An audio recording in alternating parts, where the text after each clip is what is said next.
আসসালামু আলাইকুম রহমতুল্লাহ। আশা করি সবাই ভালো আছেন। তো আজকে আমি আপনাদেরকে যে রিক্লাসিফাই যে অপশনটা আছে সেইটা দেখাবো। অর্থাৎ ধরেন আমার যে এই যে যে বাউন্ডারিটা আছে বাংলাদেশের, এটার যে হাইটগুলা লোয়েস্ট হচ্ছে 55 থেকে হাইয়েস্ট 1053 মিটার। তো আমি চাইলে এগুলোকে ক্লাসে ভাগ করতে পারি, যে দেখতে পারি যে কত মিটার থেকে কত মিটারের মধ্যে এরিয়াগুলা কোন জায়গায় আছে আর কি। ধরেন ফ্লাড আসলো, ফ্লাডের সময় আসলে পানিটা কোন দিক থেকে কোন দিকে যাবে বা কোন জায়গায় বেশি আবদ্ধ হবে, বা সবচেয়ে উঁচু এরিয়াগুলো কোনগুলা, বা এত মিটার আমার একটা নির্দিষ্ট রেঞ্জ দরকার, ওই রেঞ্জের এরিয়াগুলো কোথায় আছে সেটা জানার জন্য আমাদের এই রিক্লাসিফাই অপশনটা ব্যবহার করা হয়। তাহলে আমি আমার এটা আগে ফোল্ডার কানেক্ট করে আমি এই ডাটাটা নিয়ে আসছি। তো এটা অনেক সময় ডেম ডাটা কাজ করে না, তখন এটা ডেস্কটপে রাখবেন। ডেস্কটপে রাখলে ওটা কাজ করে, ঠিক আছে। এখন আমি এখানে কোনো টুল লাগবে না, এই পাশ থেকে কাজ করা যাবে। প্রপার্টিসে গিয়ে এই যে আমার এখানে অনেকগুলো আছে, যে কিভাবে শো করব, ভেক্টর ফিল্ড হিসেবে শো করতে পারি, আবার unique value, classified, stressed, discrete colour. Stressed হচ্ছে যেটা এখন আছে ডিফল্ট ভিউ, সেইটা আছে আর কি। তো আমরা করব ক্লাসিফাই। তো ক্লাসিফাইতে আমি কয়টা ক্লাস নিব? 3টা, 4টা, 5টাও নিতে পারি। তার আগে বোঝাই, আচ্ছা 5টা ক্লাস নিলাম, এখন আমি ক্লাসিফাই করব। ক্লাসিফাই করার ক্ষেত্রে এই যে ব্রেক ভ্যালু যেগুলো আছে, এইগুলা কি এইগুলা একটু দেখাই চলেন। তাহলে এখানে ছিল -55, হ্যাঁ। তো আমার ধরেন এখানে আছে -55 থেকে ধরেন আমি একটা নিব কত, 0 পর্যন্ত, আরেকটা 0 থেকে নিব ধরেন 25 থেকে, তারপরে ধরেন আরেকটা নিব, আমি মাউস দিয়ে লিখতেছি তার জন্য এরকম হচ্ছে, ডোন্ট মাইন্ড, 50। তারপরে ধরেন 50 থেকে আমি নিব হচ্ছে 100। এইটা এইটা হলো আমার 4টা ক্লাস। 4টা ক্লাসের পরে আবার 100 থেকে ম্যাক্স বা অ্যাবভ যেটা আছে সেইটা, ঠিক আছে। তাইলে আমি এখানে যে ভ্যালুগুলো ইনপুট দিব ব্রেক ভ্যালু হিসেবে, এই যে এই ভ্যালুগুলা, এটা কোনটা হবে? এটা হবে এই যে রাইট সাইডের যে ভ্যালু সেইটা, ঠিক আছে, এটা না। তো 0, 25, 50, 100 অ্যান্ড ম্যাক্স, মানে এটা একটা রেঞ্জ আমার একটা ক্লাস, এটা আরেকটা রেঞ্জ আরেকটা ক্লাস, এটা আরেকটা রেঞ্জ আরেকটা ক্লাস, এরকম 5টা ক্লাস আছে আলাদা আলাদা রেঞ্জের জন্য। তো আমি ব্রেক ভ্যালুগুলো দেই। প্রথমে ছিল 0, তারপরে ছিল 25, সেই অনুযায়ী এখানে হিস্টোগ্রামটা চেঞ্জ হবে, ঠিক আছে। তারপরে আমার ছিল 50 থেকে আরেকটা ছিল 100। এটা আপনাদের সুবিধা মতো যে কয়টা ক্লাস লাগে যেমনে লাগে আপনি নিয়ে নেবেন, ঠিক আছে। তো আমি ওকে দিলাম। ওকে দেওয়ার পরে ধরেন আমি যদি কালার র্যাম্প দিয়ে দিই একটা, এইটা নেই।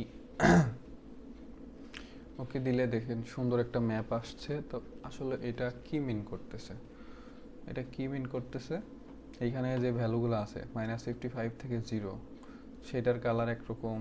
তারপরে 0 থেকে 25, তো আমাদের বাংলাদেশের যে এরিয়া আছে এটা হচ্ছে সমতল ভূমি। এখানে মানে ম্যাক্সিমাম এরিয়ায় 25 মিটারের ভিতরে উচ্চতা ডেটাম থেকে দেখতে পাচ্ছেন। তারপরে 50 আছে এইদিকে, তারপরে 50 মিটারের উপরে এইদিকে চিটাং হিল ট্র্যাক্স যেগুলা, এগুলা বড় আছে। তো 100 এর উপরে খুব কমই আছে, এগুলো দেখতে পাচ্ছেন। তার মানে বোঝা যায় যে বাংলাদেশে যদি কখনো ফ্লাড হয় বা হয়ে আসতেছে, আমরা দেখতেছি যে ঘূর্ণিঝড় টুর্ণিঝড় হলে পানি এসে জমা হয়ে থাকে, সেগুলা আর যাইতে পারে না, অনেক দিন লাগে। তো ওইগুলো আবার ড্রেনেজ করে ওই পাম্পের মাধ্যমে আমাদেরকে সরাইতে হয়, যেটা অনেক কস্টলি। তো এটার মাধ্যমে অনেক কাজই করতে পারেন আপনাদের সুবিধা মতো। এরপরে আমরা নেক্সটে আরেকটা অংশ দেখি। আর আপনারা চাইলে এখানে যে ইয়াটা আছে, হিস্টোগ্রামটা আছে বা গ্রাফ বলতে পারেন, এইখানে যদি এই যে এই ভ্যালুগুলা যদি কম বেশি করেন তাও এখানে চেঞ্জ করতে পারবেন, ঠিক আছে। এইটা অ্যাপ্লাই করলে এখানে ওইভাবে চেঞ্জটা আসবে আর কি। তো আমি আগের মতো করে দিচ্ছি যেরকম ছিল। এখানে ছিল আমার 0। এখন ধরেন আমি জাস্ট দুইটা ক্লাসে ভাগ করব, ক্লাসে ভাগ করে দেখব যে ধরেন আমার ফ্লাড কোন এরিয়ায় হওয়ার চান্সেস বেশি, মানে নিচু এরিয়া কোনগুলা। তো এখানে যাব স্পেশাল অ্যানালিস্ট টুলসের মধ্যে, তারপরে যাব স্যার এই ইয়াতে রিক্লাসে, এটা বন্ধ করে দিলাম সারফেসেরটা। রিক্লাসে যাব, রিক্লাসে যাওয়ার পরে এখানে রিক্লাসিফাই দিলাম। এখন আমি আমার ডেমটা সিলেক্ট করলাম, সিলেক্ট হচ্ছে। এরপর ক্লাসিফাইতে আবার গেলাম, এখানে জাস্ট ধরেন আমি দুইটা ক্লাস দেখাবো, এখানে একটা দেখাবো হলো 0 থেকে 25 পর্যন্ত, আর একটা 25 থেকে 100 পর্যন্ত। তো যেগুলা আমার 0 থেকে 25 পর্যন্ত, মানে এখানে -55 থেকে 25 পর্যন্ত আছে, এগুলা 1 দিয়ে দেখাবে, আর 25 থেকে 1053 পর্যন্ত এগুলো 2 দিয়ে দেখাবে। ডিএম 1 1 2 দিয়ে দেই। এখন যদি ওকে দেই, এটা রান হচ্ছে।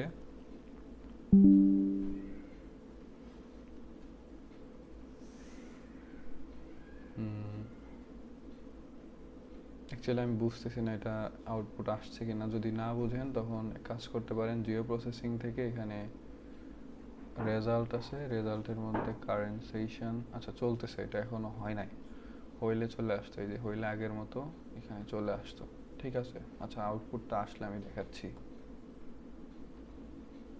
তো আমার আউটপুটটা চলে আসছে, এই যে। যদি এখানে না আসে তো যেরকম দেখালাম যে জিও প্রসেসিংয়ে যাবেন, যাওয়ার পরে রেজাল্ট, এটা যেটা আসছে এখান থেকে একটা অপশন থাকবে অ্যাড টু ডিসপ্লে, করলে চলে আসবে। কখনো যদি না আসে আর কি, আগেরগুলোর ক্ষেত্রেও সেম। তো আমি আগেরটা অফ করে দিই।